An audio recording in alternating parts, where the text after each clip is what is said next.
السلام علیکم ورحمۃ اللہ وبرکاتہ۔ الحمد للہ رب العالمین والصلاة والسلام علی سید الانبیاء والمرسلین وعلی آلہ واصحابہ اجمعین ومن تبعہم بإحسان الی یوم الدین، اما بعد۔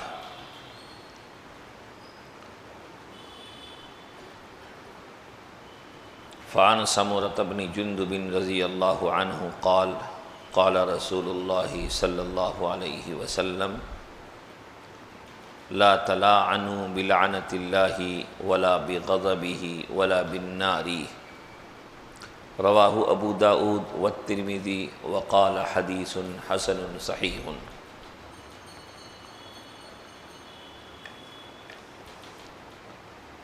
محترم حضرات، ہم سب کا مقصد یہ ہے کہ ہم ایسی چیزوں سے اپنے آپ کو مکمل بچائیں جن کی وجہ سے ہم گناہ میں مبتلا ہو جاتے ہیں یا جن کی وجہ سے ہم اللہ کی ناراضگی والا کام کر جاتے ہیں۔ گزشتہ ہفتے کے درس میں بات آئی تھی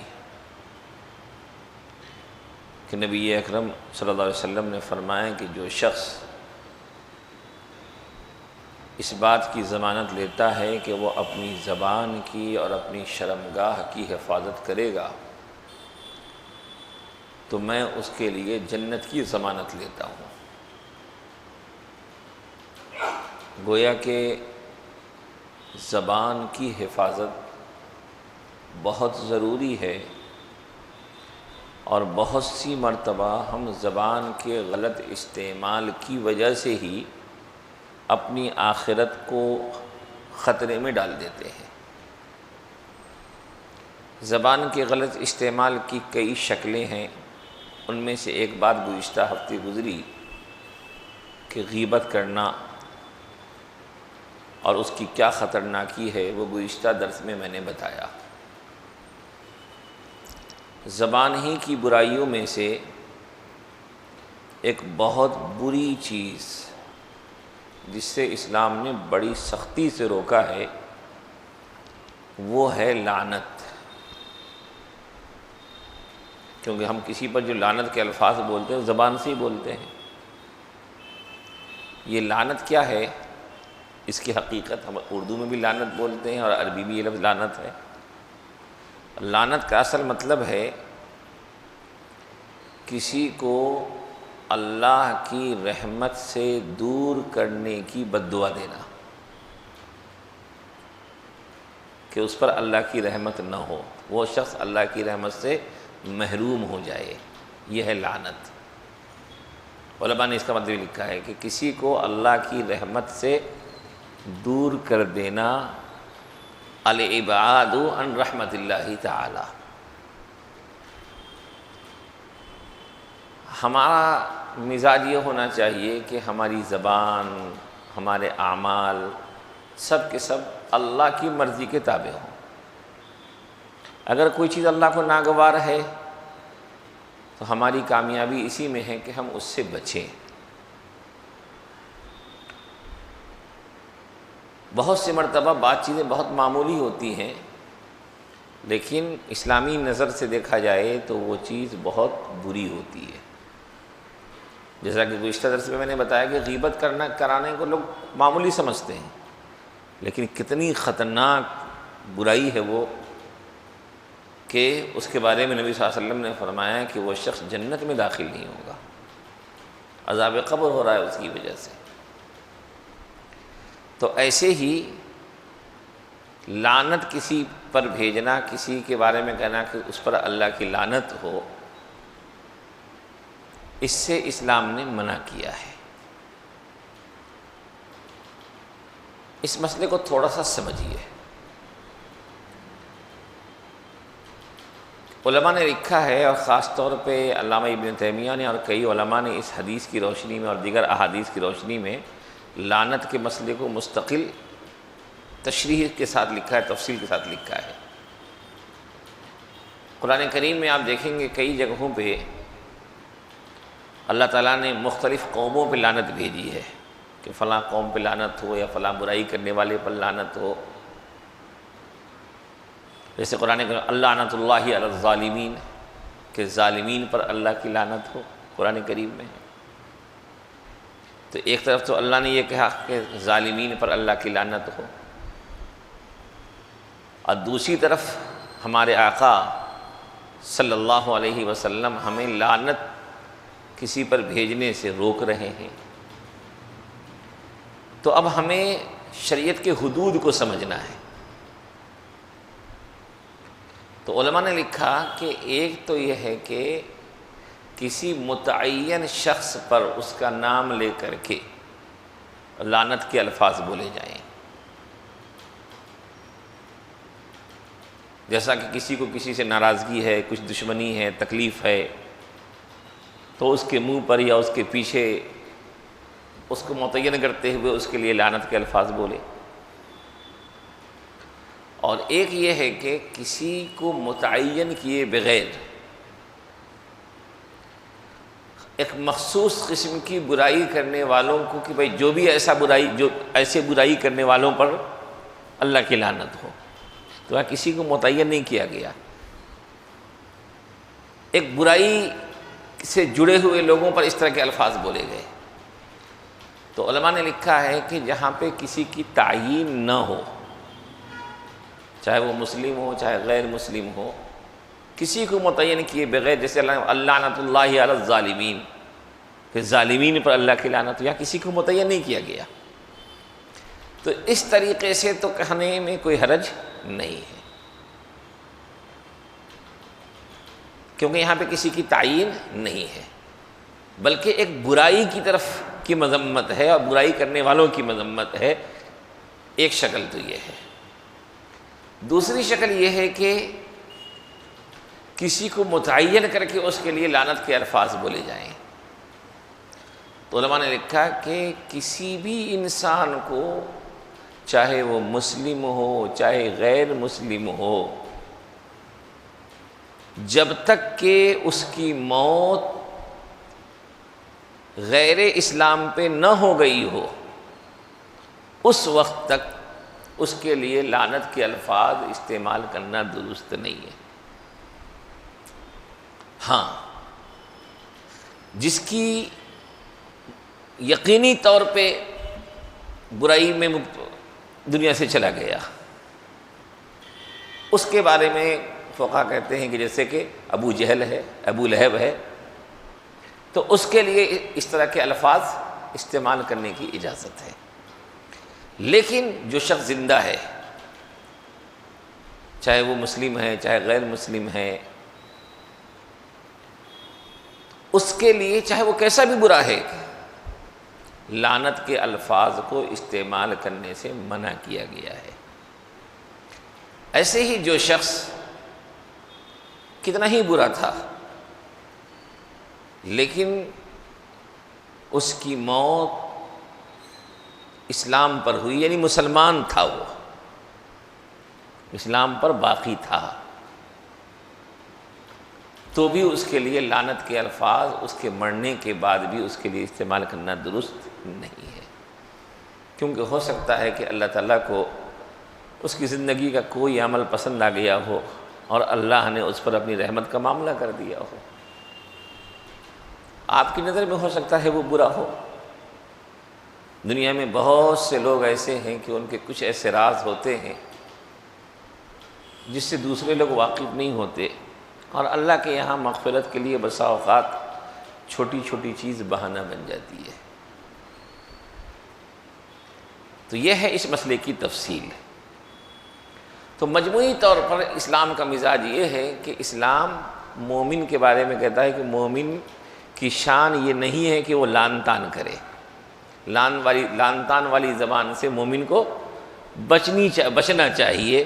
نبی صلی اللہ علیہ وسلم نے فرمایا یہاں پہ لیس المؤمن بالطعان ولا اللعان ولا الفاحش ولا البذی، کہ مومن طعنہ دینے والا، لعنت کرنے والا، فحش گوئی کرنے والا، بکواس کرنے والا نہیں ہوتا. کیوں؟ کیونکہ مومن جانتا ہے کہ ہماری زبان آزاد نہیں ہے، ہماری زبان کے الفاظ کو نوٹ کیا جاتا ہے، اور ہماری زبان سے ہماری آخرت جڑی ہوئی ہے۔ تو جو آدمی یہ سمجھتا ہو کہ ہماری زبان سے ہماری آخرت جڑی ہوئی ہے، وہ اپنی زبان کو لعن طعن میں یا بدگوئی میں، فحش گوئی میں نہیں لگا سکتا ہے۔ تو مومن کی شان یہ ہے کہ مومن لعن طعن کرنے والا، فحش گوئی کرنے والا، بدگوئی کرنے والا، بد زبانی کرنے والا، بکواس کرنے والا، بکواس لایانی باتیں بولنے والا، یہ مومن نہیں ہو سکتا۔ گویا کہ مومن کی یہ شان ہے کہ وہ ان چیزوں سے بچتا ہے۔ لیکن آج مومنوں نے اس پہچان کو چھوڑ دیا ہے۔ اگر اپنے اندر ایمانی شان کو جگانا ہے تو ہمیں فحش گوئی سے، بکواس سے، لایانی باتوں سے مکمل بچنا ضروری ہے، اور ساتھ ساتھ لعن طعن سے بھی اپنی زبان کو پاک رکھنا ہے۔ نبی اکرم صلی اللہ علیہ وسلم کی جو روایت میں نے یہاں پہ شروع میں پڑھی ہے، آپ فرما رہے ہیں لا تلاعنوا بلعنت اللہ ولا بغضبہ ولا بالنار۔ میں مسئلے کی وضاحت کر دیا کہ کن صورتوں میں جائز ہے، کن صورتوں میں جائز نہیں ہے۔ تو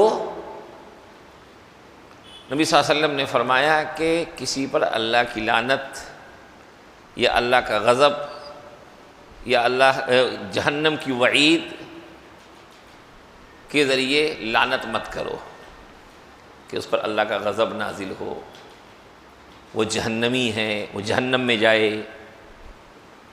اس طرح کے الفاظ ہماری زبانوں پہ آتے ہیں۔ ہمارے آقا کیا کہہ رہے ہیں؟ نہیں، اللہ کی لعنت کسی پر مت بھیجو، ولا بغضبہ، اللہ کی غضب کی بات کسی کے لیے نہ کہو، اور جہنم کی بات بھی کسی کے لیے نہ کہو۔ ارے وہ جہنم میں جائے، یہ زبان پسند نہیں، بلکہ اس زبان کی اجازت نہیں ہے۔ اور ہم لوگ عام طور پہ اس طرح کے الفاظ بول جاتے ہیں، اپنی اولاد تک کو بول جاتے ہیں، اپنے گھر کے لوگوں کو بول جاتے ہیں، تم پر اللہ کی لعنت ہو، اس پر اللہ کی لعنت ہو، ارے وہ جہنمی ہے، تم جہنم میں جاؤ، تم پر اللہ کی غضب ہو۔ نعوذ باللہ ثم نعوذ باللہ۔ ہمارے آقا کہہ رہے ہیں کہ ایسا کسی کے لیے استعمال نہ کرو۔ لا تلاعنوا بلعنت اللہ ولا بغضبہ ولا بالنار۔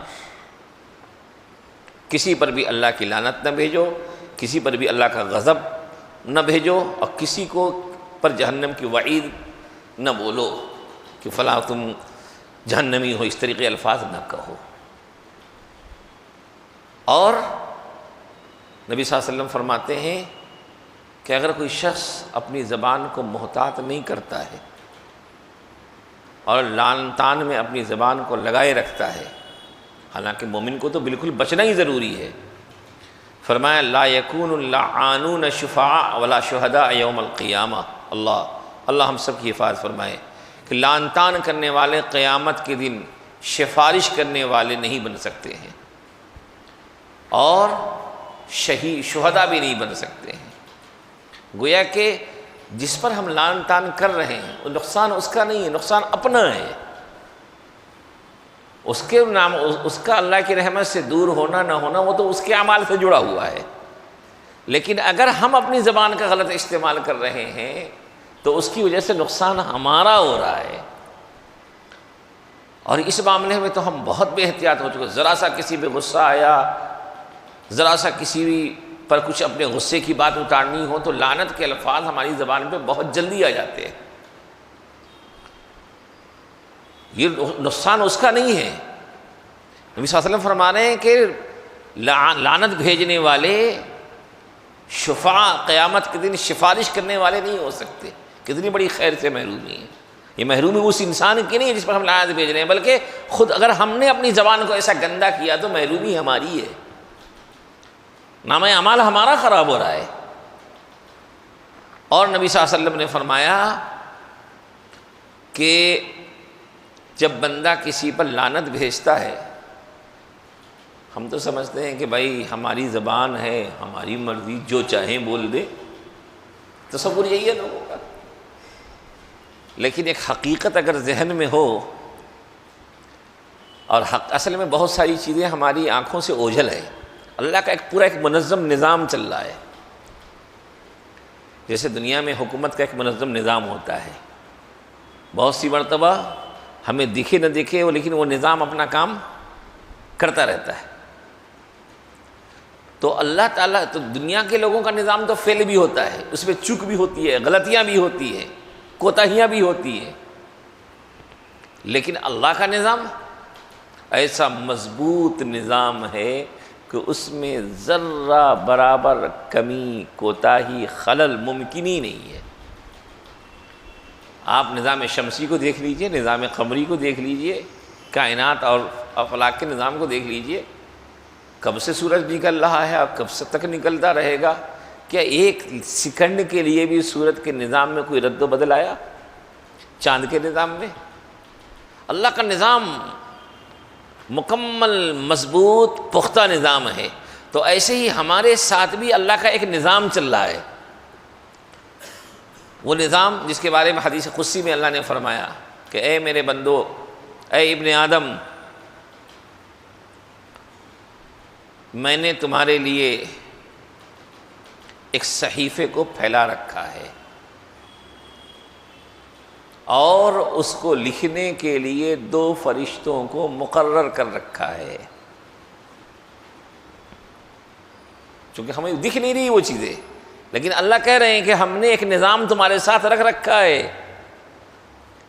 تم سمجھ رہے ہو کہ ہم آزاد ہیں، تم سمجھ رہے ہو کہ بس ہمارا جسم ہے، ہماری مرضی ہے، زبان ہماری ہے، ہماری مرضی ہے، ہاتھ ہمارا ہے، ہماری مرضی ہے، پاؤں ہمارا ہے، ہماری مرضی ہے. نہیں، یہ تصور ہی تو غلط ہے. اس جسم کو تم نے بنایا نہیں، جسم کو تم نے بڑھایا نہیں، اس جسم کو زندہ اور موت رکھنے دینے پر تم قادر نہیں. پھر یہ چیز تمہاری ہوئی کہاں؟ یہ جسم، یہ چیز، یہ تو اس کی ہے جس نے اس کو بنایا ہے، جو اس کو پال رہا ہے اور جو اس کو موت دینے پر قادر ہے. دنیا کا کوئی بڑا سے بڑا آدمی کہے گا میرا جسم ہے، میں اپنی جسم کو مرنے نہیں دوں گا. کوئی پیدا ہوا نہ اپنی مرضی سے آئے ہیں نہ اپنی مرضی سے جائیں گے. جس کی چیز ہے اس کی مرضی چل رہی ہے. اس نے جب چاہا بھیج دیا، جب چاہا جس حال میں رکھا. بھائی ہم تو اتنے کمزور و بے بس ہیں کہ ایک معمولی بخار ہمارے جسم میں ہو، ہم اپنی مرضی سے اس بخار کو اپنے جسم سے الگ نہیں کر سکتے. اتنے معذور بے بس ہے. یہ جسم ہمارا ہے کہاں؟ جس کی مرضی چل رہی ہے وہ احکم الحاکمین ہے، وہ رب ہے. وہی اس کو جب چاہتا ہے بیمار کر دیتا ہے، وہی جب چاہتا ہے شفا دے دیتا ہے. جب تک چاہ رہا ہے وہ اس کو زندہ رکھے ہوا ہے، جب چاہے گا لے کے چلا جائے گا. ہماری مرضی کہیں ہے ہی نہیں. کوئی کہتے ہیں بھائی میرا جسم میری مرضی، تو میں ان کو کہتا ہوں ٹھیک ہے تمہارا جسم ہے، اپنے ہاتھ کو ذرا تھوڑا سا 1 انچ گھٹا بڑھا کے دکھا دو. اپنی مرضی کے خلاف ذرا اپنے آپ کو بیمار کر کے بتا دو، یا بیمار ہو تو صحت دے کے بتا دو. تمہارا کوئی جسم کا کوئی انگ تھوڑا سا تمہاری مرضی کے مطابق نہیں تو ذرا اس کو تھوڑا سا اپنی مرضی کے مطابق ڈھال کے بتا دو. ہے ہی نہیں اپنی مرضی. یہ غلط فہمی ہے. تو اللہ تعالیٰ نے اس جسم کو ہمیں امانت کے طور پہ دیا، تو اس ہمارے لیے نگرانی مقرر کی. اللہ فرماتے ہیں میں نے ایک صحیفہ پھیلا رکھا ہے اور اس کو لکھنے کے لیے فرشتوں کو مقرر کر رکھا ہے. وہ اپنا کام کرتے رہیں گے. تم اپنا کام کچھ بھی کرو، وہ اپنا کام کرتے رہیں گے. کیا کریں گے؟ ایک ایک چیز لکھیں گے. روایت میں آتا ہے انسان جو کچھ بھی بولتا ہے، جو کچھ بھی کرتا ہے، ایک ایک چیز لکھی جاتی ہے. جیسے ابھی درس آپ سن رہے ہیں، آپ نے گردن ہلایا، الحمدللہ کہا، ایک ایک چیز کو لکھ دیا اس فرشتوں نے. فرشتوں کا کام ہے لکھنا. حتیٰ کہ لکھا ہے روایت میں عبداللہ ابن عباس رضی اللہ تعالیٰ فرماتے ہیں انسان کہتا ہے کہ میں نے کھانا کھا لیا، میں نے پانی پی لیا، میں سونے جا رہا ہوں، میں صبح سویرے اٹھوں گا. یہ تمام چیزیں بھی وہاں لکھی جا رہی ہیں. بتائیے ہم آزاد کہاں ہیں؟ ہمیں نظر نہیں آ رہا ہے، لیکن ایک ایک چیز فرمایا کہ جمعرات کے دن نامہ اعمال پیش کیا جاتا ہے تو اس میں وہ چیزیں جن سے خیر و شر کا تعلق ہے ان کو باقی رکھا جاتا ہے، یعنی جن سے جنت دوزخ ثواب عذاب کا تعلق ہے ہماری جن باتوں سے، اس کو وہاں باقی رکھا جاتا ہے۔ بقیہ باتیں جیسے میں نے کھانا کھا لیا، میں نہیں کھاؤں گا، میں نے بس آج ایک ہی روٹی کھاؤں گا، یہ اس طرح کی باتیں جو عام ضرورت کے تحت انسان ایک دوسرے سے بولتا چالتا ہے، جس سے ثواب اور عذاب کا کوئی تعلق نہیں ہے، تو اس کو اللہ تعالیٰ اس میں سے مٹا دیتے ہیں۔ تو یہ اختیار اللہ کا ہے، لیکن فرشتوں کا کام تو کیا ہے؟ بس جو ہو رہا ہے لکھتے جاؤ، دیکھتے جاؤ، لکھتے جاؤ، دیکھتے جاؤ، لکھتے جاؤ۔ وہ صحیفہ پھیلا ہوا ہے۔ فرمایا اے میرے بندو، جب تمہاری موت آئے گی تو اس وقت میں اس صحیفے کو لپیٹ دوں گا اور تمہاری گردن میں اسے لٹکا کر کے تمہاری قبر کے حوالے کر دوں گا۔ اس کے بعد جب میدان حشر میں حاضری ہوگی تو اللہ کہے کہ اقرا کتابک کفا بنفسک الیوم علیک حسیبا، اپنے کتاب کو، اپنے نامہ اعمال کو خود ہی پڑھ لو اور خود ہی پڑھ کر کے حساب لگا لو کہ تمہارا کیا انجام ہونا چاہیے۔ جیسے آج کل بڑے امتحانوں میں ایسا کرتے ہیں کہ اسٹوڈنٹ طلبہ جو لکھتے ہیں تو پہلے ایگزام کے بعد رزلٹ آؤٹ کرنے سے پہلے ان کی کاپی ان کو دے دی جاتی ہے، جو انہوں نے جوابات لکھے ہیں آنسر کی کے ساتھ دے دیتے ہیں کہ بھائی دیکھو تم نے کیا لکھا، کیسا لکھا، یہ ہے صحیح جواب۔ اب پہلے تم اپنا خود ہی حساب کر لو کہ بھائی تمہیں کتنا مارکس ملنا چاہیے۔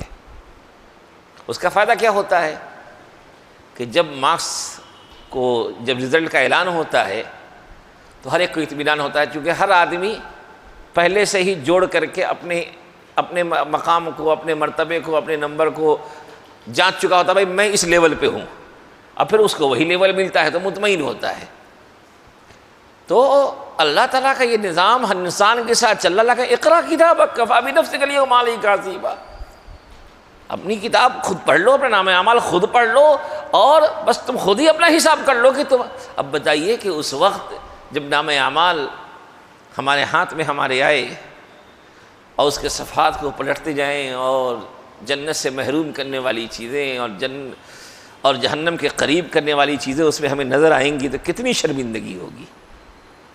ذرا تصور کیجئے تھوڑی دیر کے لیے کہ وہ کتاب ہمارے ہاتھ میں ہے، ہم اس کے صفحات کو پلٹا رہے ہیں اور ایک ایک چیز اس میں ہمارے خلاف دکھ رہی ہے، ایک ایک چیز ہمیں ناکام کرنے والی نظر آ رہی ہے۔ اس وقت ہمیں ابھی حساب و کتاب کا مرحلہ، ابھی تو کتنا افسوس ہوگا کہ کیا کیا ہے اس کے اندر، کیا کیا ہے اس کے اندر۔ اس وقت افسوس کا کیا، اس بچنے کا کیا راستہ ہوگا۔ تو اللہ کا ایک منظم نظام ہمارے ساتھ چل رہا ہے اور ہم آزاد نہیں ہیں، ایک ایک چیز کو ریکارڈ کیا جا رہا ہے۔ کامیابی کس میں ہے؟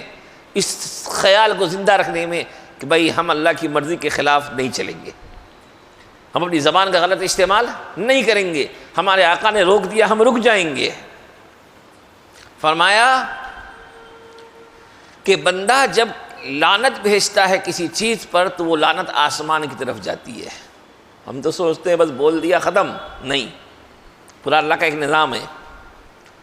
تو چونکہ لعنت پسندیدہ چیز نہیں ہے تو آسمان کے دروازے بند رہتے ہیں، آسمان کے دروازے اس کو اوپر جانے کی جگہ نہیں دیتے، تو پھر وہ لعنت زمین کی طرف لوٹتی ہے، تو یہاں بھی دروازے کو بند کر دیا جاتا ہے۔ اب کیا پتہ چلا؟ آسمان کے بھی دروازے ہیں، زمین کے بھی دروازے ہیں، وہ اللہ کے علم میں ہیں،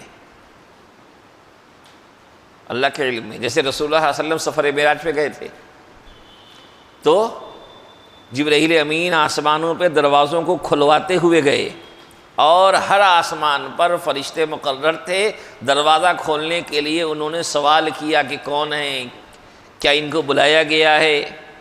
تو گویا کہ آسمانوں کے دروازے ہیں، ابھی ہمارا علم وہاں تک نہیں ہے، ہمارے آقا کو معلوم ہے اس لیے انہوں نے بتا دیا۔ تو فرمایا کہ آسمان کے دروازے بھی اس کے لیے بند، زمین کی طرف آ رہی ہے وہ لعنت تو یہاں بھی زمین کے دروازے بھی بند۔ تو کہہ رہے ہیں کہ پھر وہ چکر کاٹتی ہے لعنت، اسے کہیں بھی جب داخل ہونے کی جگہ نہیں ملتی ہے تو وہ اس لعنت بھیجنے والے پر ہی لوٹ جاتی ہے۔ رجعت فَإِذَا لَمْ تَجِدْ مَسَاغًا رَجَعَتْ إِلَى الَّذِي لُعِنَا۔ ہاں نہیں، تھوڑی غلطی ہوئی کہ جب اس کو کہیں بھی جگہ نہیں ملتی ہے تو وہ لوٹ کے آتی ہے اس شخص کے پاس جس کو لعنت بھیجی گئی ہے، جس نے اس پر لعنت بھیجی ہے، کسی انسان، اس پر آتی ہے۔ اب کیا ہوتا ہے، فَإِذَا كَانَ أَهْلًا لِذَلِكَ، اب اگر واقعی وہ اس کا اہل ہے تب تو ٹھیک ہے، وہ چیز اس پہ جا کے فٹ ہو جاتی ہے، لیکن اگر وہ اس کا اہل نہیں ہے، بولنے والے نے غلط بولا ہے تو رجعت الی قائلہا، کہنے والے پر ہی وہ لعنت لوٹ آتی ہے۔ گویا کہ لعنت بھیجنا اپنے لیے تو غلط، زبان کا غلط استعمال تو ہے ہی، اگر ہم نے کسی پر لعنت بھیجی اور وہ اس کا مستحق نہیں ہے اللہ کے علم میں، تو وہ بد دعا اپنے اوپر لوٹ کے آئے گی، گویا کہ ہم اپنے آپ کو اللہ کی رحمت سے دور کر رہے ہیں، ہم اپنے آپ کو اللہ کی رحمت سے دور کر رہے ہیں۔ اسی لیے ہم سب کو اس بات کا اہتمام کرنا چاہیے کہ اپنی زبان کا لعن طعن میں ذرا بھی استعمال نہ کریں۔ نبی اکرم صلی اللہ علیہ وسلم نے ارشاد فرمایا کہ جس شخص نے اپنے آپ کو کسی چیز کے ذریعے قتل کر دیا تو قیامت کے دن اس کو اسی ذریعے سے عذاب دیا جائے گا۔ اسی لیے خودکشی حرام ہے، کیونکہ یہ جان ہماری اپنی نہیں ہے، یہ جان ہمارے پاس امانت ہے، اس کو کسی بھی طریقے سے ضائع کرنے کا ہمیں اختیار نہیں ہے۔ بعض لوگ پریشان ہو کے کہتے ہیں بھائی مر جائیں گے، یہ کر لیں گے، وہ کر لیں گے، بھائی ہو کے بے چین یہ کہتے ہیں کہ مر جائیں گے، اب مر کے بھی چین نہ آیا تو کدھر جائیں گے؟ تیاری کیا ہے بھائی آپ کے پاس جانے کی؟ اللہ کی تیاری ہے آپ کے پاس، نمازیں ہیں، روزے ہیں، زکوٰۃ ہیں، صدقات ہیں، آپ کا نامہ اعمال نیکیوں سے بھرا ہوا ہے، لیکن اگر یہ غلطی ہو گئی، اگر یہ غلطی ہو گئی کہ اپنی جان کو خود سے لے لیا، تب تو بہت بدترین عذاب ہے، خالدم مخلدن۔ نبی صلی اللہ علیہ وسلم نے فرمایا کہ جس شخص نے اپنے آپ کو کسی چیز کے ذریعے مار ڈالا، اب خودکشی کر لی، تو وہ ہمیشہ یعنی ایک طویل مدت تک جہنم میں جلتا رہے گا، اور اسی طریقے سے جس طریقے سے اس نے اپنی جان لی ہے اسے عذاب دیا جاتا رہے گا۔ تو جان لے لینا یہ تکلیف کا خاتمہ نہیں، بلکہ ناقابل برداشت تکلیف کا آغاز ہے۔ دنیا میں جو بھی مسائل ہیں اس کا سامنا کیا جا سکتا ہے، اور یہاں کی ہر تکلیف ایک گنا قابل برداشت ہو جاتی ہے، لیکن تکالیف سے، حالات سے، پریشانیوں سے گھبرا کر جان اپنی ختم کر دینا، یہ تکلیف سے نجات نہیں ملے گی، بلکہ ناقابل برداشت تکالیف کا آغاز ہو جائے گا۔ اس لیے اللہ کے فیصلے پر راضی رہنا چاہیے، اور کبھی بھی اپنی جان کو ختم کرنے کی کوئی غلطی نہیں کرنی چاہیے۔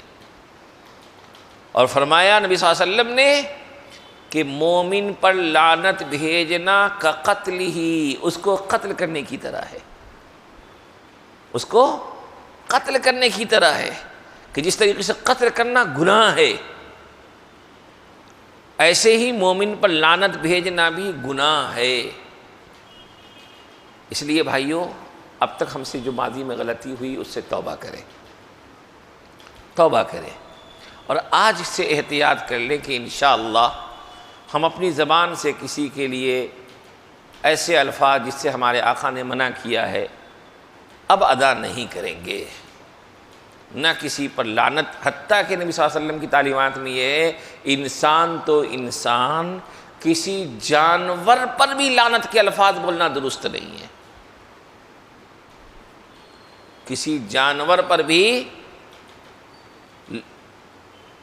روایت میں آتا ہے، یہاں پہ حضرت عمران بن حسین رضی اللہ عنہ فرماتے ہیں کہ نبی اکرم صلی اللہ علیہ وسلم سفر میں تھے،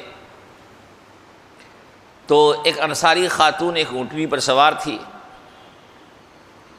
تو وہ اونٹنی تھوڑی سی صحیح سے چل نہیں رہی تھی، سست رفتار تھی، تو اس خاتون نے اس اونٹنی پر لعنت کے الفاظ کہہ دیے۔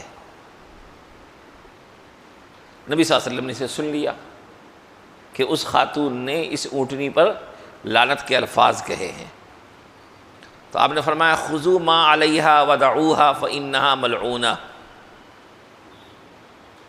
فرمایا کہ وہ اس اونٹنی پر اس خاتون نے لعنت بھیج دیے ہیں، اس لیے اب اس اونٹنی کو اپنے ساتھ قافلے میں نہ رکھو، اس پر کے ساز و سامان کو اتار لو اور اسے چھوڑ دو، فإنہا ملعونہ، کیونکہ اس پر لعنت بھیج دی گئی ہے۔ بتائیے کتنی خطرناک چیز تھی کہ آپ صلی اللہ علیہ وسلم نے اس اونٹنی سے ساز و سامان ہٹا لینے کے لیے کہا اس کو چھوڑو، ہٹاؤ۔